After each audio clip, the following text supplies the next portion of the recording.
Paano mag-gradually shift from employee to business owner? Answer, based sa personal experience ko, friends, may 5 tips ako sa inyo. Number 1, change your mindset. Yes, friends, from employee mindset to entrepreneur mindset. Importante yan, friends. Dapat change mo yung mindset mo na hindi ka employee, 8 to 5 work, Monday to Saturday na trabaho or Monday to Friday. Dapat ibahin mo yung mindset mo. Open-minded ka sa business, being an entrepreneur. May mga challenges and difficulties sa business, dapat open-minded ka. Number 2, plan. Yes, friends, importante may plano ka.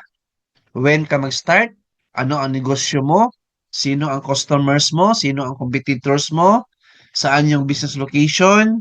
Dapat meron kang financial plan, marketing plan, management plan, and other plans sa business. Importante yan, friends. Number 3, acquire new skills. Opo, sa business, importante may alam ka about management, accounting, marketing, sales. How will you know that?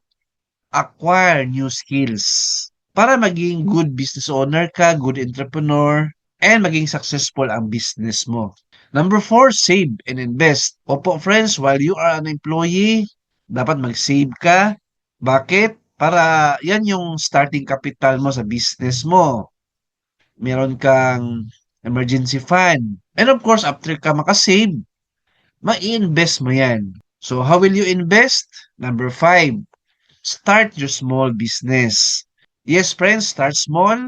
Ibig sabihin, konti lang yung starting capital mo, konti pala yung employees mo, konti pala yung products mo, konti pala yung operating expenses. Start small.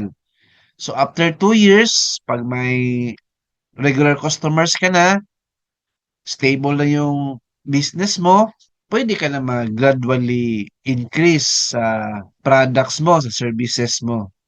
Ayan. Yan po ang tips ko sa inyo. Once na stable na yung business mo, friends, may customers ka na, regular customers, okay na yung business, you can now decide if you will retire early para focus ka sa business and focus in passive income, not active income. Right? Personally, ginawa ko ito and then as of today, meron akong 5 existing businesses. As a result, I retire young. Alright? And most importantly, friends, magbasa kayo ng book, business books. Start with Rich Dad Poor Dad by Robert Kiyosaki. Okay, good luck, God bless, and 2 thumbs up.